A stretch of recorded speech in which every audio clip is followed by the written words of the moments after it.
రెండవ సమావేశానికి హాజరైనటువంటి మిత్రులందరికీ శుభాభివందనాలు, శుభాకాంక్షలు.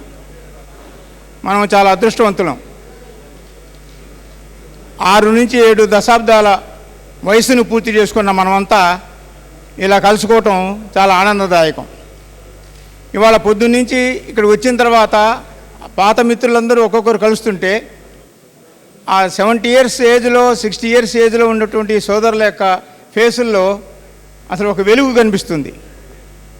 అనారోగ్యంగా ఉన్న వ్యక్తుల్లో కూడా అనారోగ్య ఛాయలు ఏమీ కనిపించకుండా ఆనంద ఛాయలు తొణికిసలాడుతున్నాయి. ఇటువంటి అద్భుతమైనటువంటి అవకాశాన్ని కలుగజేసినటువంటి నిర్వాహక మిత్రులకు ముందుగా ధన్యవాదాలు తెలియజేసుకుంటున్నా.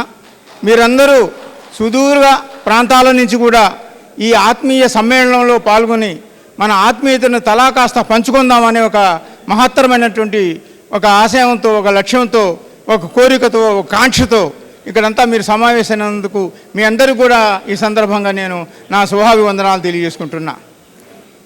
మిత్రాలయం ఏర్పాటు గురించి మీకు తెలియనిదేమీ కాదు. మనమంతా మెంబర్స్ కదా, మనమంతా, అందువల్ల మనకు తెలుసు విషయాలు ఏంటో ఎందుకనేది. కాకపోతే లాంఛనప్రాయంగా ఈ కార్యక్రమం నిర్వహించాల్సిన అవసరం ఉంది కాబట్టి మనం చెప్పుకుందాము మనం ఎందుకు ప్రారంభించామనేది. మిత్రాలయం అనేది కోటప్పకొండలో జరిగినటువంటి ఈ మున్సిపల్ హై స్కూల్, ఇక్కడ మున్సిపల్ హై స్కూల్, మన మున్సిపల్ హై స్కూల్లో చదువుకున్నటువంటి విద్యార్థుల యొక్క ఒక సమావేశంలో దీనికి అంకురార్పణ జరిగింది. ఆ సమావేశంలో మిత్రులంతా కలిసిన తర్వాత ఇప్పుడు మనం ఒక 2 నిమిషాలు మన